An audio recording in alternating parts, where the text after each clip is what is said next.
Welcome to a podcast. Today we have a pretty much, I would say, a full crew. We have three of the main members and one special guest. So I'd like to introduce our special guest first, Keegan Bunker. Say hi. Hi. And then we have our usual host, Griffin Most. Yup. Uh, Finally, Wyatt Okers.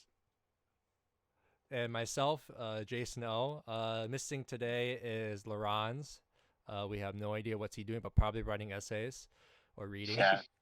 On the ROMs. And then Soup, who has been frequently coming on this past season, is also out tonight. He has work, doing adult things, which is fine.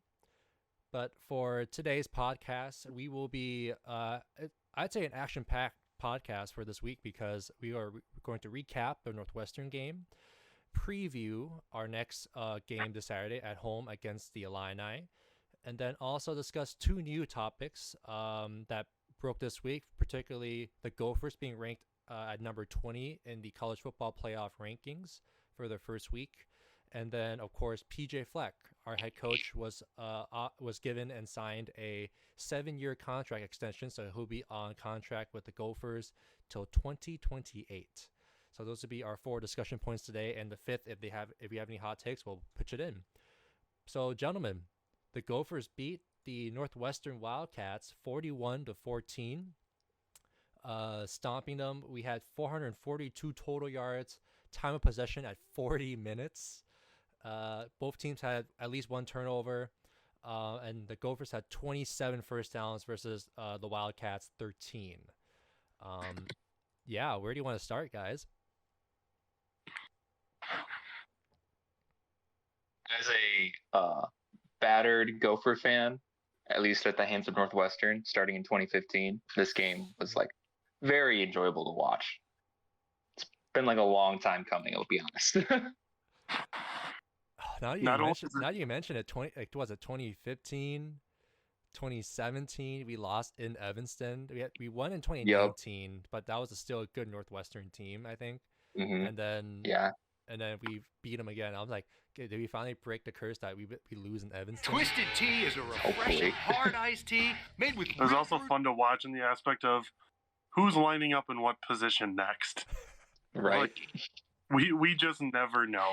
Like maybe pretty soon Tanner Morgan will be lined up as a free safety. Like who knows? Sounds about right. Actually, let's get to some stats now. I forgot to mention that.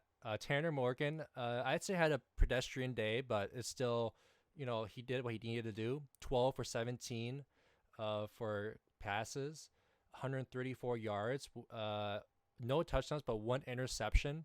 But I do want to note that interception was at the end of the second quarter where we're just trying to score points, and he just threw a pick into the end zone. Yeah, and PJ fashion, he doesn't. Say again? I figured PJ would go for 3 points at the end, but true. I don't hate the call, but just not very PJ-esque of him. Then next up, Oh, you go. Oh no, go ahead. Oh, I was gonna say I always give Tanner Morgan crap jokingly for his like terrible faking of like keeping it in the run pass option or just any option play. And then there was it the third quarter, second quarter? He kept it at 19 and like yard, fooled everyone. 19-yard touchdown. Every time he keeps it, he makes a move. That's he's not going to keep it in one set of 4 dozen action plays, but when he does keep it, he's getting you your first down. That's for sure. Or touchdown. Or it's like Cole Crane. Like, oh, he passes it, something happens. It was nice to see that. Yep. But rushing, actually, we had a pretty eventful day that day too for the running backs. Marquise Bucko Irvin had 19 carries for 110 yards for 2 tutties, which actually I think broke a record for the Gophers. He's the first true freshman to get 2 touchdowns and over 100 yards in a game since 2003. Kai Thomas apparently got a little hurt at the end of the game, but had 21 carries for 106 yards. Then our third emergency running back, fourth, because we had 3 running backs to start off that game. Derek, the captain, only had 3 carries for 31 yards, and one of them was just keeping his feet up, running it into the end zone. And mind you, he played linebacker for the Gophers first. I mean, it's honestly impressive because you see him run into just a pile of bodies, and then all of a sudden he's spinning, and just I was like, was your knee down somewhere? And he wasn't. I couldn't decide. He outran the defense, so I mean, props to him. Like, it's awesome.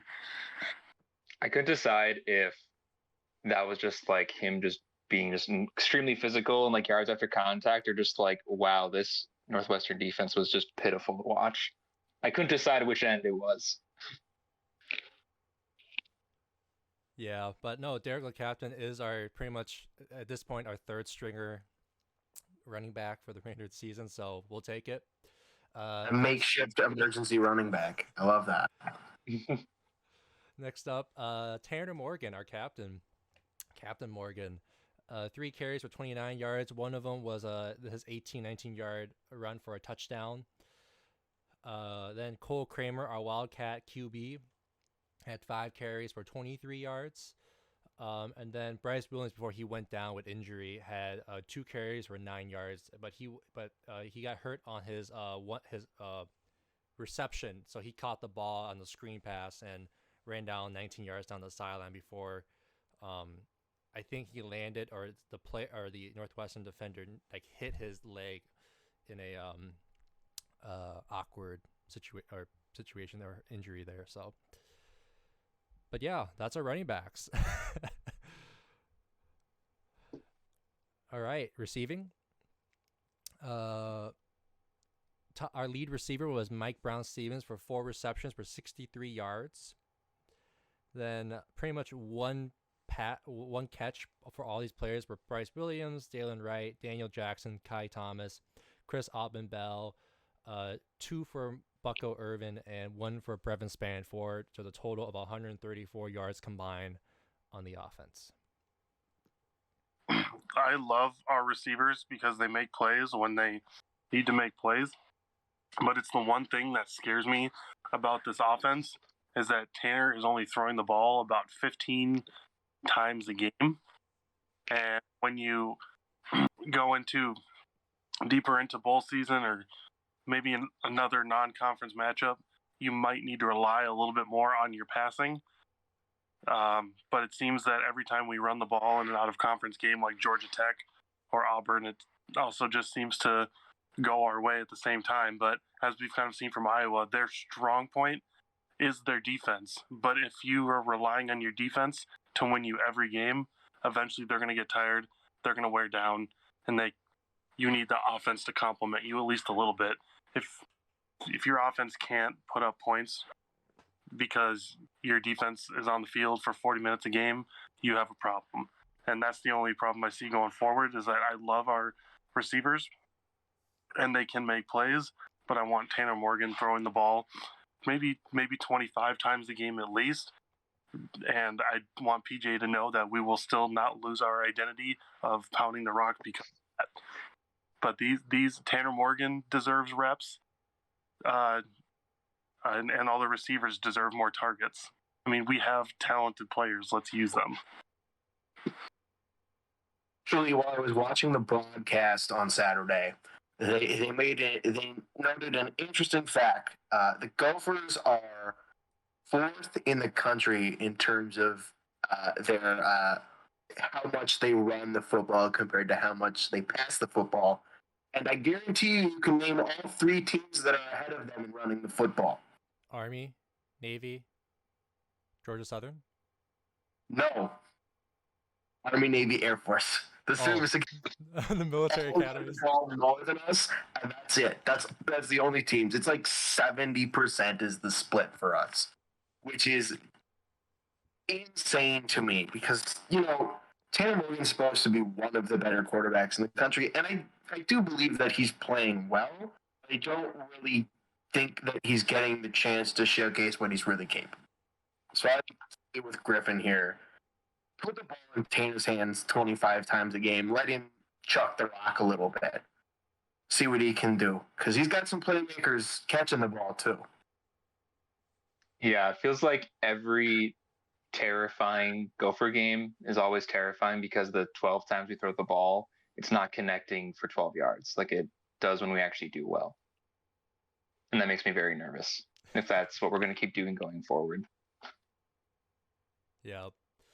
But despite, we have an awesome run game. We do have like sleepers and, a very actually a pretty dominating wide receiver core too. Don't sleep on our defense too, guys. On the first drive, Northwestern had the ball. Their running back fumbled the ball. Mariano Story-Marion on 55 punched it out. Then true freshman cornerback Justin Wally picks it up, brings it to the house, hits his head on the goalpost for a fumble recovery touchdown to start the game off on defense. So we're taking the lead 10-0 to start off In the game. business called that a scoop and score. Yeah, scoop and score, my bad. And also throughout the game, we've only allowed Northwestern to score 14 points as well. While they did ran the ball better against us, we still kept them contained, didn't make them convert much in the red zone. And we're still pretty much, I think we're still a top 10 rush defense as well.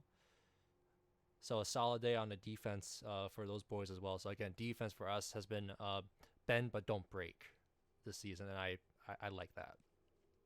Yeah, I think we were like fifth in the country coming into the game in run defense. We might have dropped a little bit, but still, we're probably still top 10.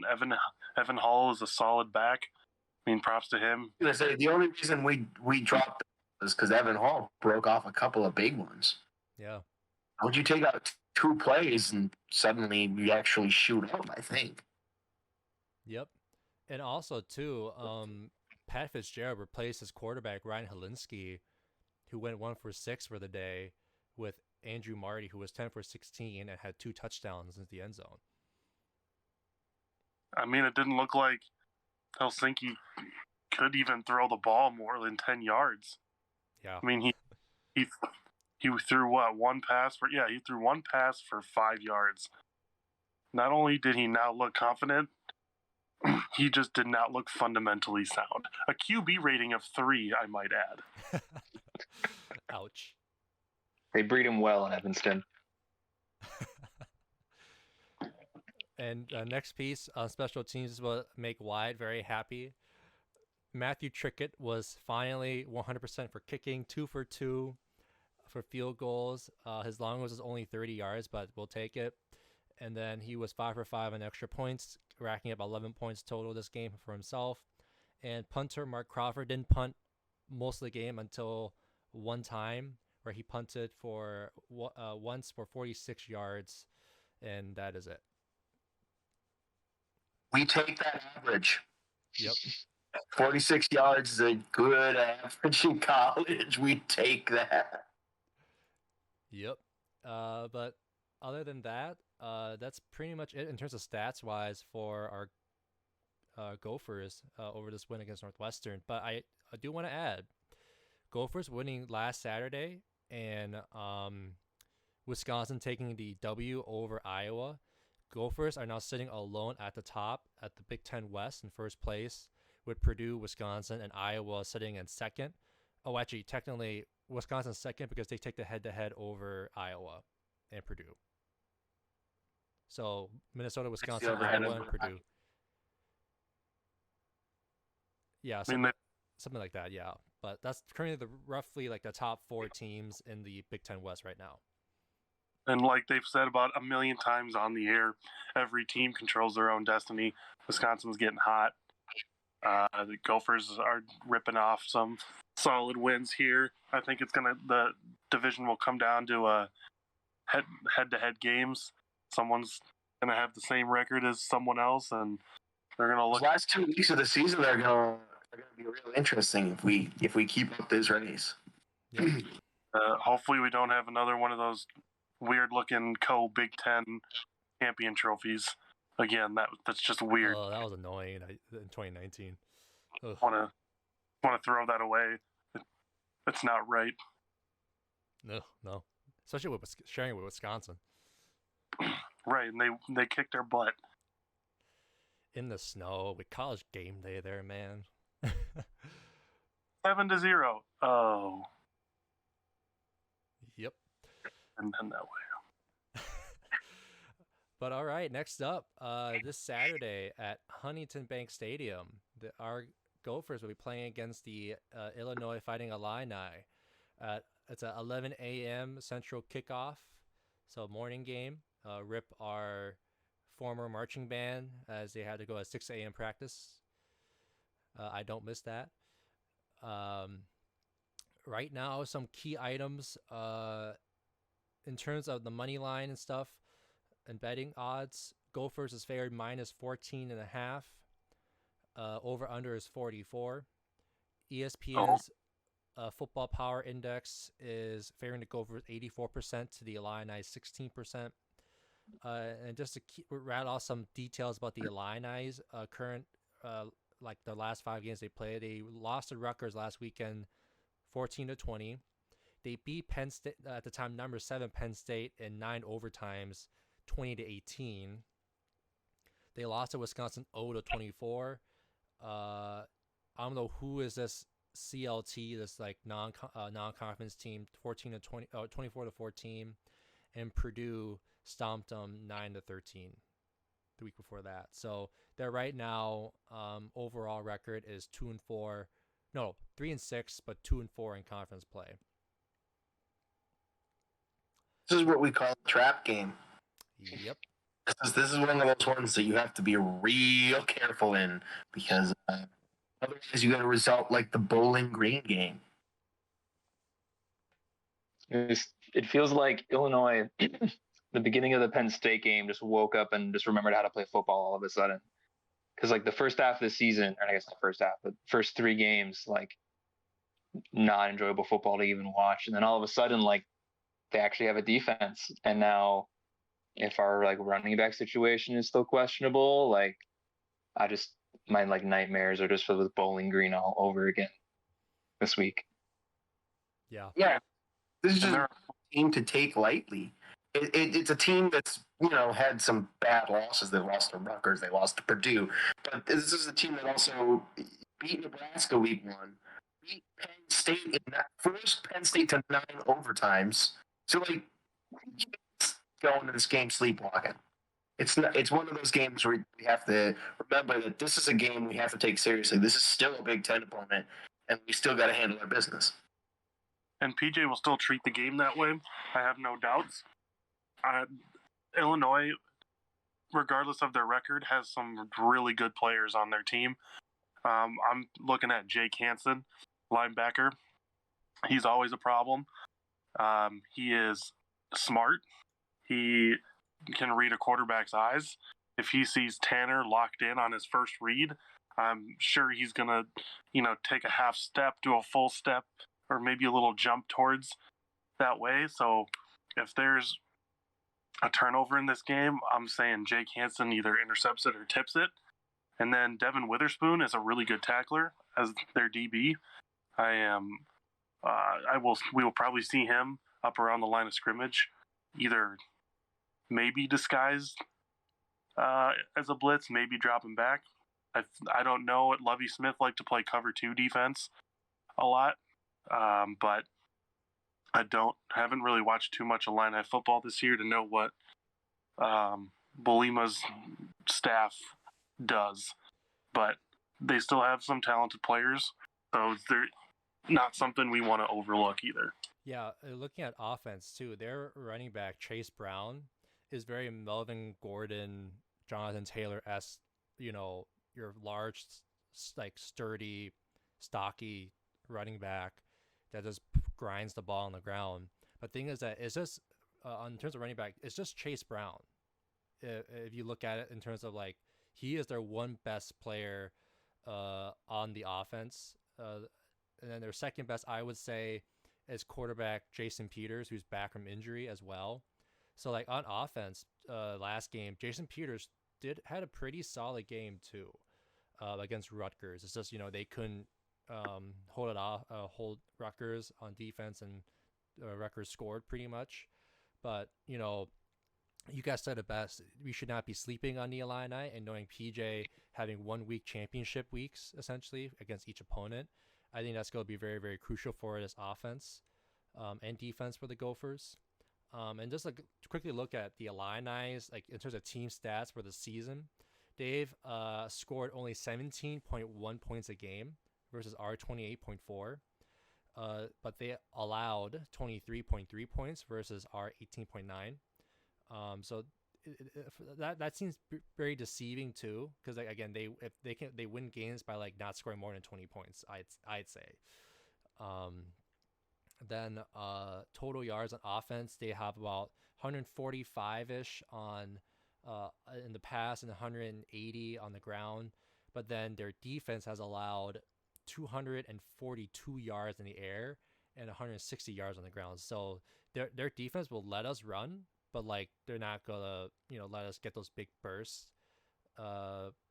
like other teams have had us do. So I'm hoping this is the game Tanner chucks to 25 times, and we just our tight ends and the receiver can just eat on that defense. Of course, if assuming Tanner doesn't make those reads where his eyes just look at his first read and he throws it to his first read, and Jake Hansen, that linebacker, just I'm going to get in the way here. But other than that, I think this is the kind of game where I want to see Tanner, at least for my key of the game, Tanner just chuck it 25 times, use the receivers or tight ends or even the running backs in the screen game, and make them make the Illini defense off balance, because they know we can run the ball. Everyone knows that.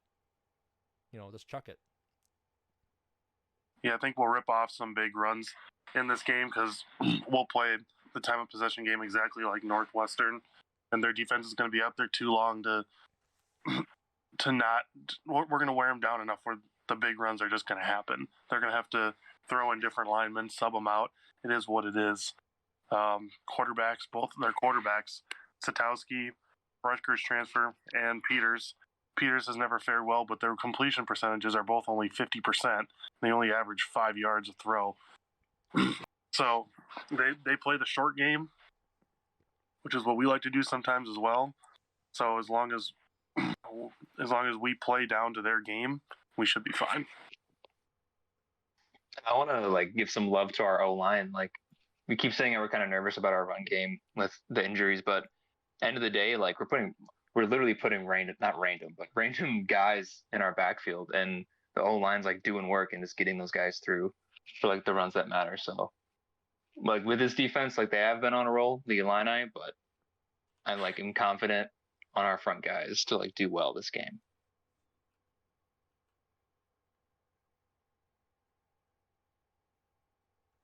I don't think the Illini are very good either at trying to solidify an edge. I think we're going to see what Marquise Irving did, won one of the last touchdowns of the game, where he's just going to find a corner and run. I see that happening a lot here. I don't think Illinois is going to set an edge and make them run up the middle. Yeah. So, but then again, I feel like I haven't watched. If you do make us run up the middle, that we can do that. We can do. But I like seeing Bucky in space too. Or I know Bryce went down with injury, but that screen pass that where Tanner just couldn't find 1, 2, or 3 and sees Bryce is out towards the sideline, dink and dunk. He ran it 19 yards before that hit at the end that tackled him out of bounds. Made him go out of the game with a season-ending injury. I like that. That's the pro style offense where if you can't find all your reads, just dink and dunk to your screen, and then just get yardage out of it. And our running backs can get those yards. The only thing I want our running backs to do in the future, now that we're down to our last 2 true running backs, is if you got the first down like Bryce did, just step out of bounds. Yeah. I love that you want those extra 3 yards, but save your legs, because we're probably going to need them. We still got 4 more games, 5 more, including a bowl. So, yeah. We're 6-2 now, right? We are 6-2. Yeah, 4 more regular season games, and since we're bowl eligible, it'll be a bowl game as well. Yo, actually, I only want to. Daniel Fa'alele Wait. at tailback because he played rugby back in Australia. I was just thinking that. Just one play. One play. One. If we're like, fourth quarter, we're up by 2 scores, and we're like, hey. 4th and goal on the half-yard line. Give it to the man. We don't have Bryce Witham here to catch a wild pass. What? Why not? Who's taking him down? All he has to do is roll. I'm just worried about his hand skills. Like if that ends up happening, I'm terrified of him just dropping the ball. Have you seen how massive his hands are and arms? Oh yeah, He's they're a like very rugby player is the big thing.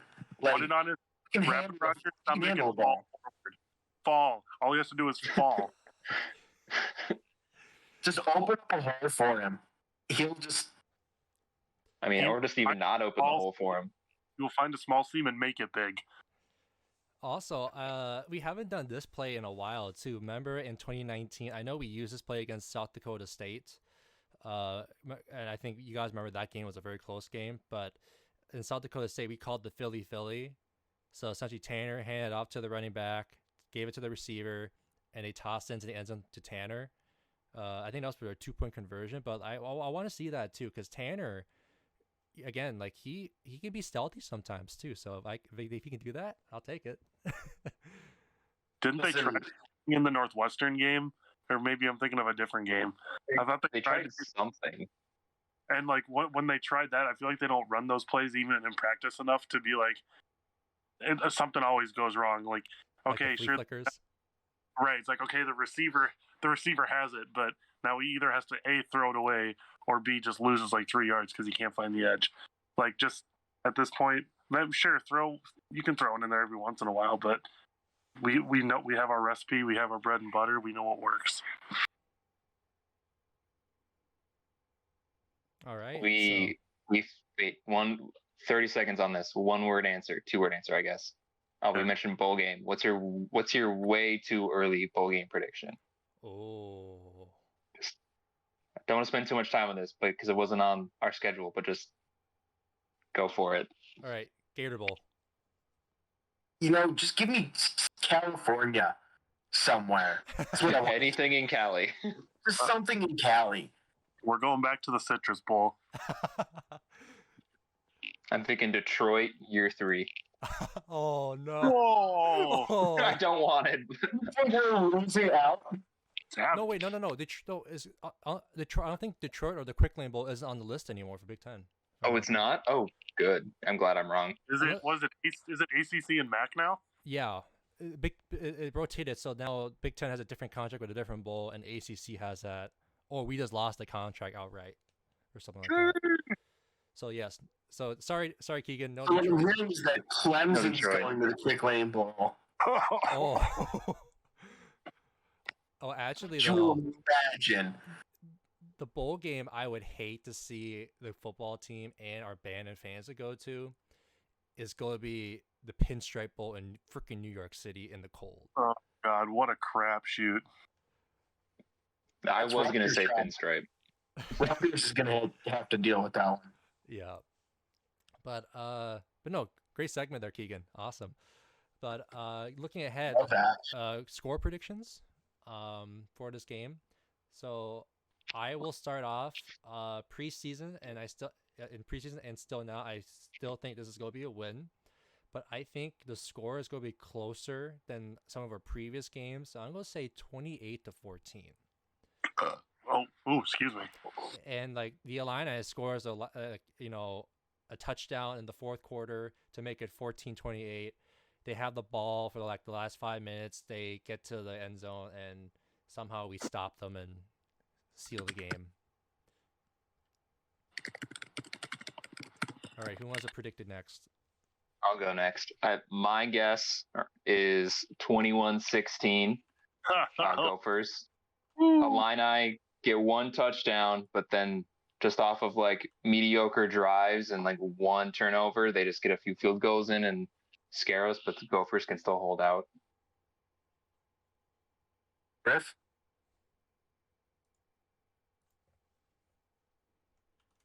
$38 Gophs, Ooh. 17 Illini.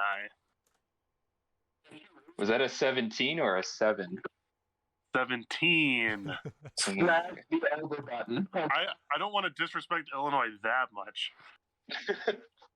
What? I had to say comfortable 20-13.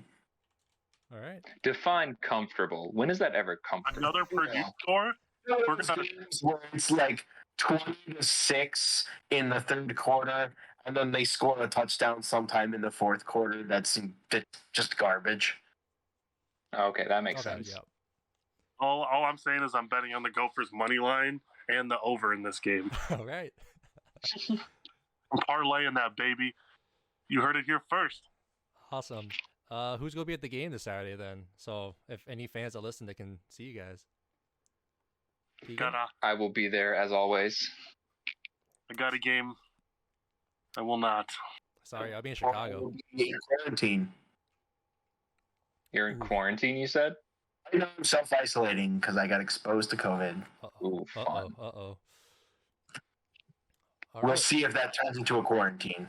Well, if you're going to be at the Gopher game this Saturday against the Illini, Keegan will be there tailgating prior, as usual, and it will be in the student section. Right, Keegan? The tailgate or where I'm sitting? Both. Tailgate is, what is that? Victory lot? Victory lot. And then, oh yeah, front row, second level student section as always. Nice.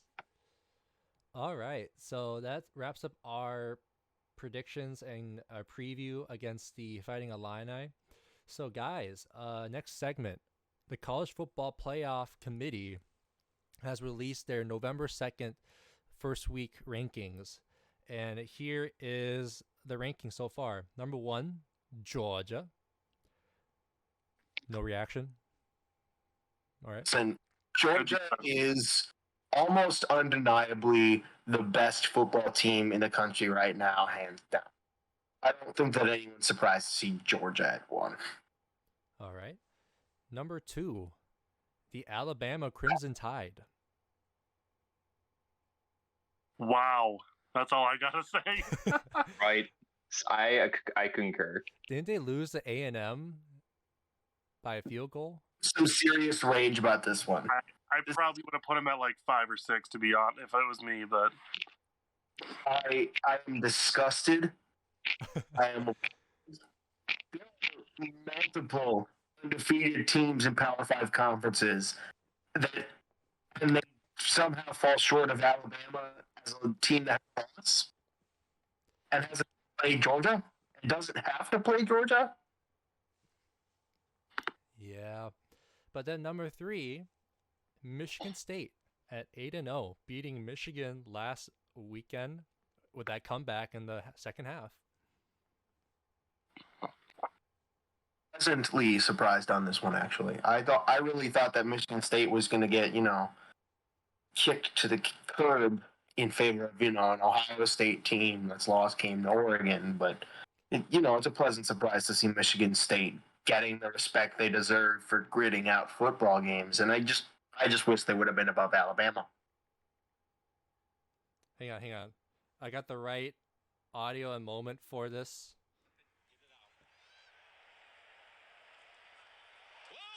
Comes through. And the ball is free. It's picked up by Michigan State's Jalen Watts Jackson. And he We're not hearing it. Yeah, there's no audio on our end. Ah, dang it. No audio? No. So, It was there for a second, then it cut out. dang it. So, hang on. I'm trying to find the face. Dang it. Hang on. I'll show it to the camera here. It is. Oh, yep. oh. It's exactly what we needed. Too bad the audio didn't work, but that's all right. But yeah, that's how I felt to the Michigan fans and the team that lost. Was that audio the voice crack Yeah. commentator that's like the last play of the game? He's Unless- from the South. One thing I think the committee did get right here is I am a fan of where Cincinnati and Oklahoma are at. Mm-mm. You don't? No. I think Cincinnati got extremely disrespected here. I don't think so, because their business, and they deserve to be in the conversation for that top 4. I mean 6 is still, you're still in the conversation when you're at 6. All I'm saying, They're not seriously in the conversation at 6. The committee gave them 6 because they didn't want to look that bad. they gave them 6 because the rest of their schedule is against some booty teams.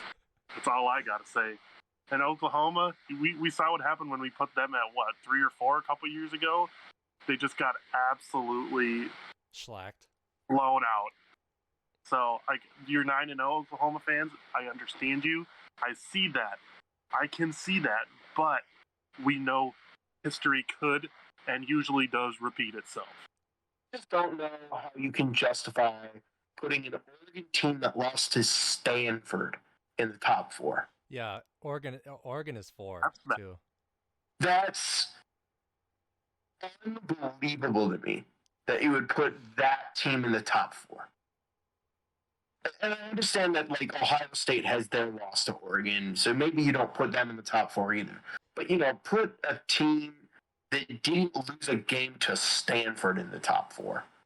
Because you also factor that. You also factor it too. Ohio State's also number 5, which I'm okay with. Again, Oregon beat Ohio State in the season, right? So I know the discussion part, will they rank Ohio State over Oregon despite that loss to Oregon? But I'm like, now you said it, they lost to Stanford. So yeah, I would have put Ohio State over Oregon. I think Ohio State is the better football team. I think they are too, but that's why we got 4 more weeks of against Oregon. We got 4 more weeks of college football. A lot Yep. can change. And I got 4 more weeks to bitch about the committee's mistakes. That's what you know. I'm gonna do it. We know. Just quickly give props to Wake Forest for making an appearance. I don't know what they're doing, but they're here. They're on the list. Yeah. So again, look at us where we left off. So 7 is Michigan, 8 is Oklahoma, 9 is Wake Forest, 10 is Notre Dame. So that's your top 10 right there. Any other reactions of the other teams in the top 10? I mean, we can talk about Minnesota. That's pretty obvious. Yeah. I feel like You're they. gonna give it. Yeah. I'm putting us ahead of right now. I mean, I guess we're talking right. This is up to date. So sure, maybe that's fine. But I still hate that we're in the top 25. Yeah, I don't know it's Yeah. ranked yet. It's too early. It's yeah. Yeah, I think Who have we beat? especially since it's Minnesota, Wisconsin, Iowa. That's why I don't like it at this point of the season. If it was flipped, I'd be like, okay, a little early, but It's never going to be above Wisconsin after Wisconsin beat Iowa.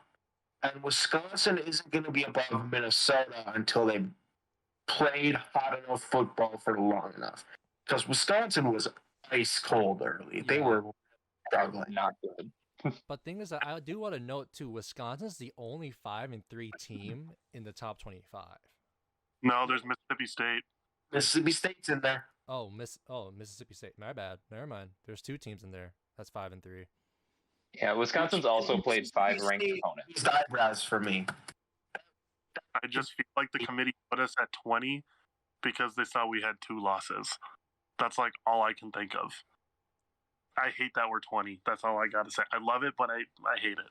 The thing for me is that I don't want to be ranked going into the Kinnick game at Iowa. That's all I ask.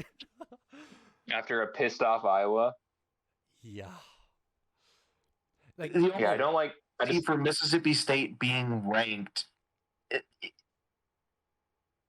mean, they beat Texas A&M, and so the committee needs to rank Mississippi State if they're going to say that Texas A&M is as good of a team as they are, which they need to say that Alabama's the number 2 team in the country. So, that's the only reason that I can see Mississippi State being ranked is to get Alabama to number 2.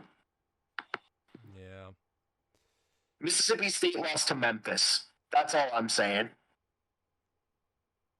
Yeah, I don't really understand like why Mississippi State's like honestly even in this more than us. Yeah, because if you look at from 11 to 20 before us, so Oklahoma State's 11 at 7-1. Baylor is number 12 at 7-1. Auburn is 13th at 6-2. A&M is 6-2 at 14. BYU is 15 at 7-2. Mississippi is 16.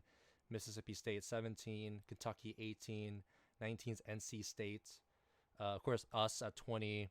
And then for the remainder 5, Wisconsin, Iowa, Fresno State, San Diego State, and Pitt. See, that does a disservice to Pitt. I think Pitt's a better football team than a couple of those teams above them. So I think they're better than Penn State, the same. They had a couple of disappointing losses, but I don't know that that's enough to move them down to 25. I mean, Fresno State isn't that good of a team. San Diego State's been playing great football, but they're not that good of a team. Good thing we have 4 more weeks to change. 4 more weeks to bitch about. Still number 2 next week. I want you to remember saying that, Griff. Next week, we have 3 more weeks. Yep. But all right, that's the college football playoff rankings. Gophers at number 20, and of course, as you heard it here, Wyatt said we're going to bitch about for another 3-4 more weeks about this. Not for another 4 weeks. Yep. But last key thing, head football coach PJ Fleck has received a 7-year contract extension, putting him under contract with the Golden Gophers until the 2028 season. So here's some key pending the approval. Pending approval by the Board of Regents. But here are some. It's approved every single one of these contracts. Yeah, but it's not a barrier. Here's a key thing, though, I want to bring up regarding his new contract that he signed as a pending approval. So his annual salary has gone up pretty much, I think, 400 million from 4.65 to 5.1, making him, I think, in terms of like the Big Ten, the top 5 paid head coach in the conference, in the top 17 in the nation. I think I read that right. But the key thing I want to note is his buyout. So if a coach, if he gets poached by another program, and that program needs to pay his buyout, so his first year buyout is at $10 million. Then his second year buyout in 2023 is $7 million. If you think about it, remember back in 2019 when we won the 11 games, including the game against Auburn, and he got that extension that season. Remember that buyout first year was still 10 mil, but then it dropped up drastically to 4.5 mil and below for years 2 to 7. In this situation, it's increased, so now year 2 is 7 mil, year 3 is 5 mil, and then 4 mil in year 4 and after. So the key thing I like about this contract is his huge buyout. Of course, if a program like I'm as a hypothetical, say a USC hires him, they have the finances to pay that 10 mil buyout, but I think that high buyout helps the Gophers to keep him on long term, especially if other programs that want to poach him as well. But I do want to make note of that, and his assistants also receive a huge increase as well. So across the entire assistant coaching salaries, like overall, $350K has been added to help us keep that current staff. And you think about it too, I think who was it? Clemson is like the number 1 program in terms of like salaries for their assistant coaches, like coordinators and position coaches, because they can keep, like, if you think about it, the OC and DC for Clemson has stayed there for years versus say Alabama, they just rotate, coordinators and such. So I did want to note that the U of M is increasing the salaries for his assistant coaches and support staff as well. And then for incentives, $150K for winning a Big Ten championship, $100K for winning the West Division or tying a win for the Big Ten West. 100,000 for National Coach of the Year, 50K for Conference Coach of the Year, 100K for winning 8 regular season games, and another 100K for winning 9 regular season games. So that's pretty much the quick gist in terms of his contract extension pending approval. Thoughts? That's big money, but he's provided us with a program that has literally trended upwards. I think you can measure his success not only in his first 4 seasons. He goes 5-7, 7-5, 11-2, and then you have you had an off year in there with COVID, but it's like, okay, you go to he has 3 or 4 bowl wins now. So, I mean, not only can you measure the records going up every year, you have bowl wins to prove that. I think this was a smart move. Just hoping that they don't.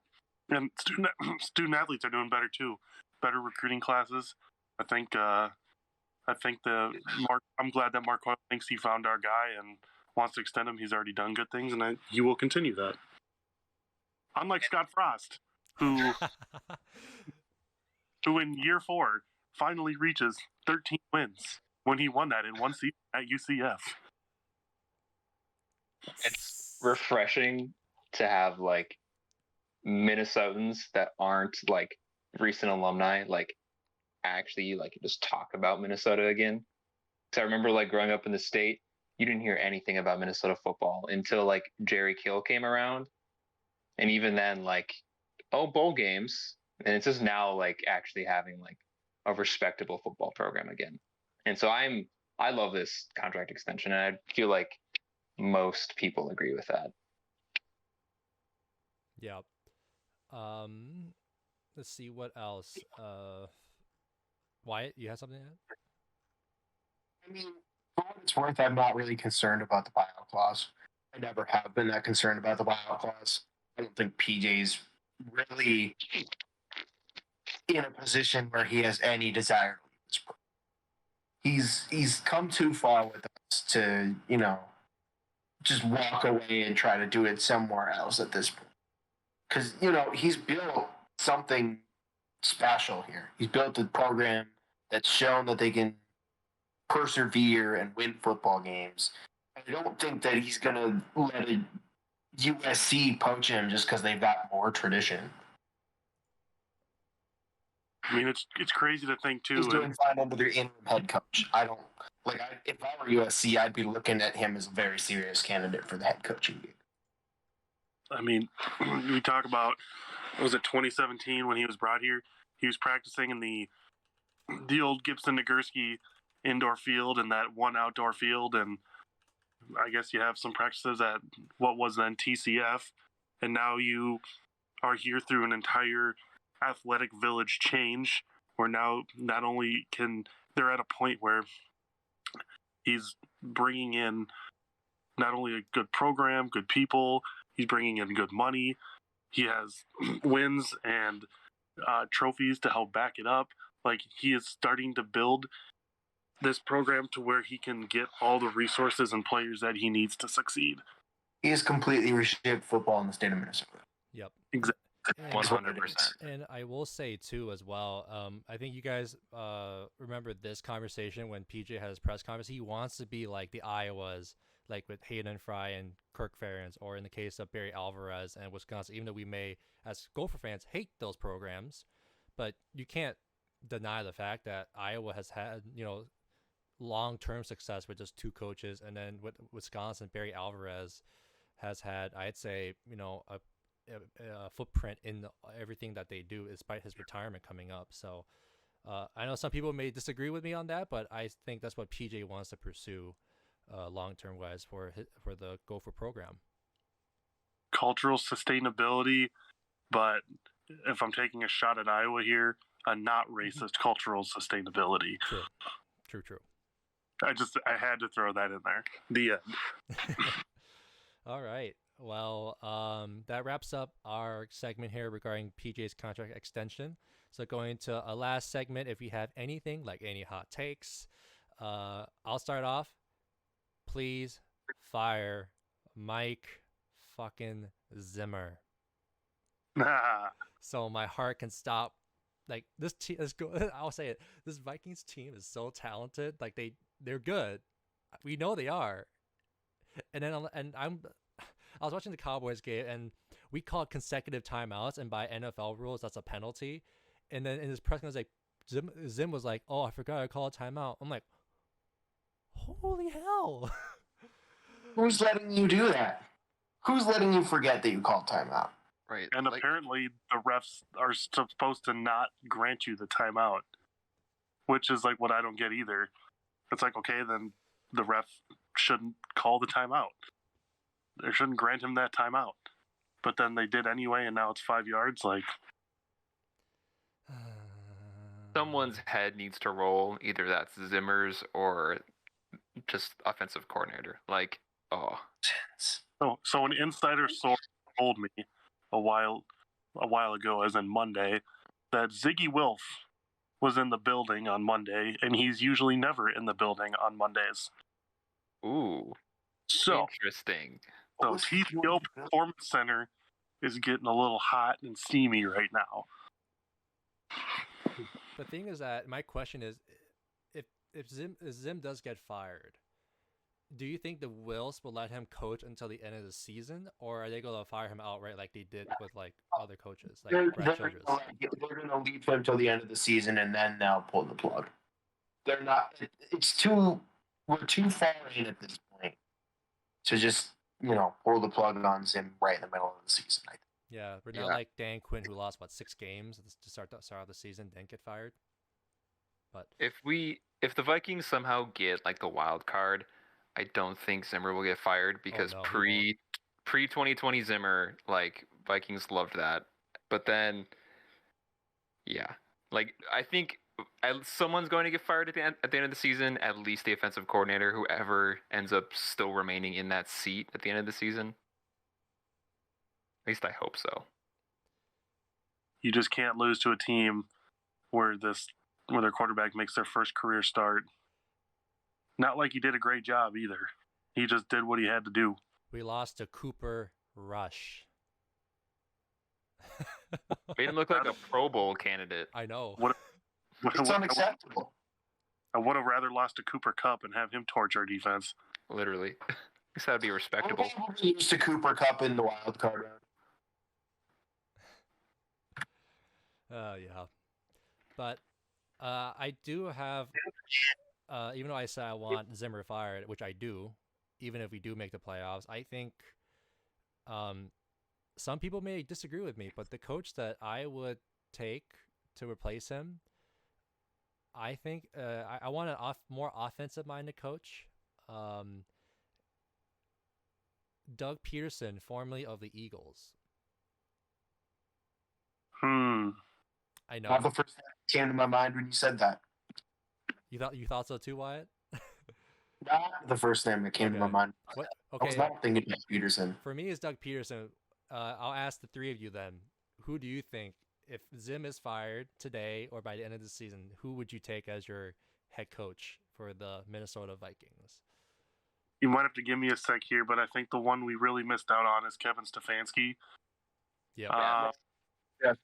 Like I just the first name I thought of when you said offensive minded. I was like, Kevin Stefanski, who should never have been allowed to walk. Yeah. Right. I mean, he worked his way up with the Vikings. He should have stayed with the Vikings. But I mean, you can't blame him either. If there's a head coaching job, why wouldn't you want to go for it? And if your organization's not gonna do something to keep you, then clearly you need to leave. That's what he had to do. But I think he was more of a player's guy too. Zim's that old school coach.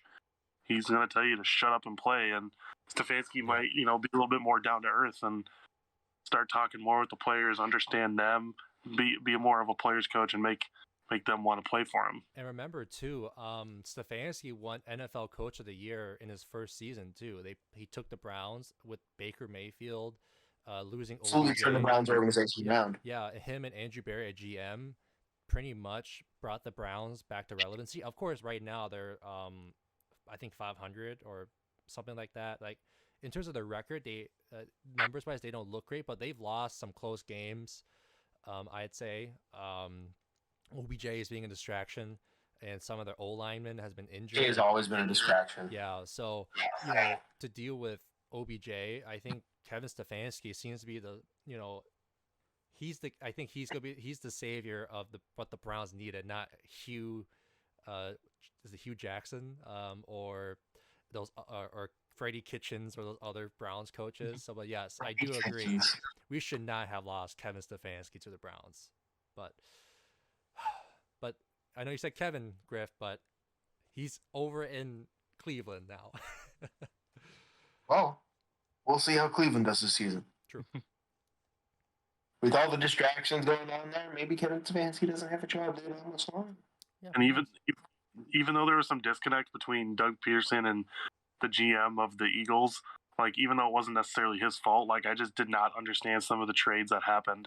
It's like, okay, you trade this person for just like this random person for like a 6th-round pick. Like, what's your thought process with that? Like, it's like a halfway decent player, and I mean, it's not like it would happen under Rick Spielman, but I think if Zim goes, they might move on from Spielman too. True. Clean slate.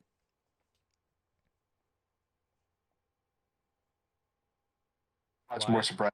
Wyatt, Spielman Keegan, go. any coaches that come to mind for you guys?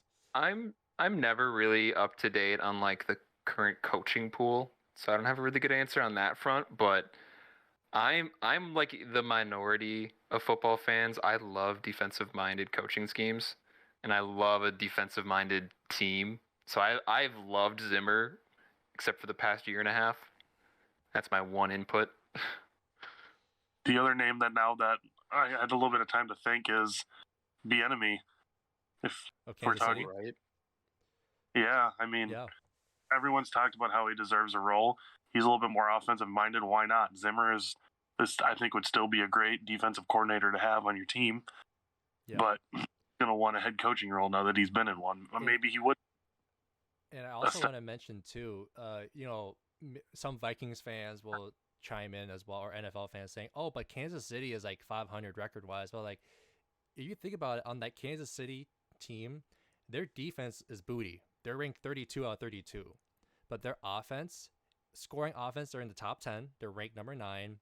And in terms of overall offense, like yards and percent and completion percentage, like all of them combined, I think they're number 4 in the NFL as well. So their offense is running technically it's like their down year on offense, but like their defenses have been losing them games. So I think Eric Bieniemy, even though that plastered number like 4-3 or 4-4 on their record, or now 5-3 since they won Monday Night Football, says who they are. Eric Bieniemy is still coaching a solid offense for Andy Reid in Kansas City. So yes, he is another name I have in mind. And he did coach for the Vikes back during the when we drafted Adrian Peterson, because he was AP. I forgot about that. Yeah, with Brad Childress. I would not be mad at that. Outside of the box answer for this. If you say Fleck, I'm gonna like virtually slap you.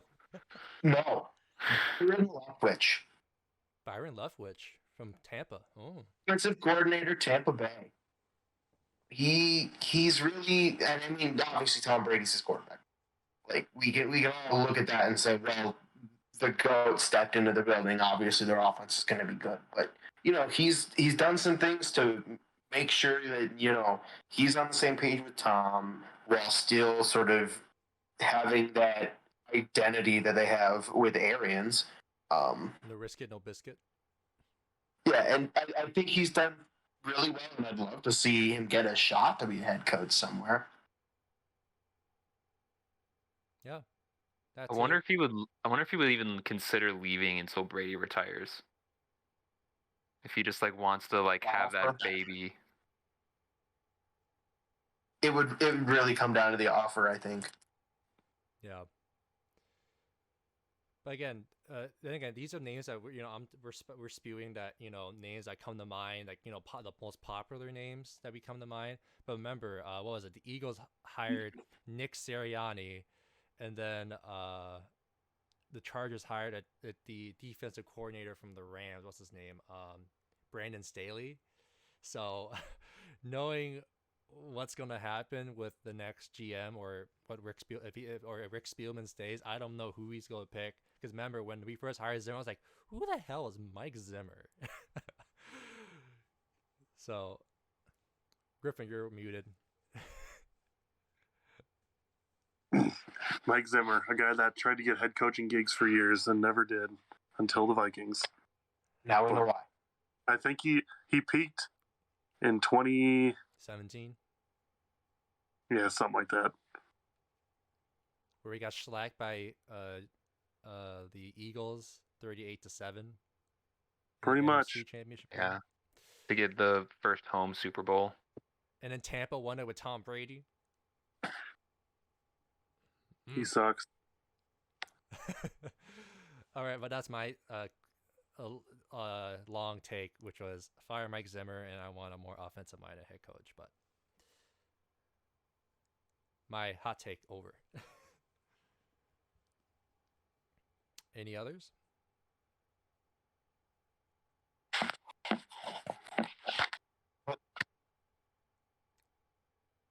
Guess not. All right. Well, everyone, thank you so much for listening in today's podcast. Thank you, wherever you are, either be listening in your car, watching the videos on YouTube, or anywhere else. Thank you so much. And again, just let you know, we are on YouTube for videos versions, and if you have YouTube Premium, you can play with the app closed, so you know. Then Spotify, Apple Podcast, SoundCloud, and wherever else SoundCloud will export to for podcasts. But those are our major platforms, so you want to find us in those platforms, please go ahead. And first of all, I want to thank you, Keegan, for joining us as a special guest today, and Wyatt and Griffin coming back on for this week as well. Keegan, we love you. Oh, I love you Hang more. on, Keegan. It was great. Awesome. Well, everyone, thank you. Have a great day or night, and we'll see y'all next week to recap the Illini game and preview next week's matchup against Iowa. So until then, see you next time, and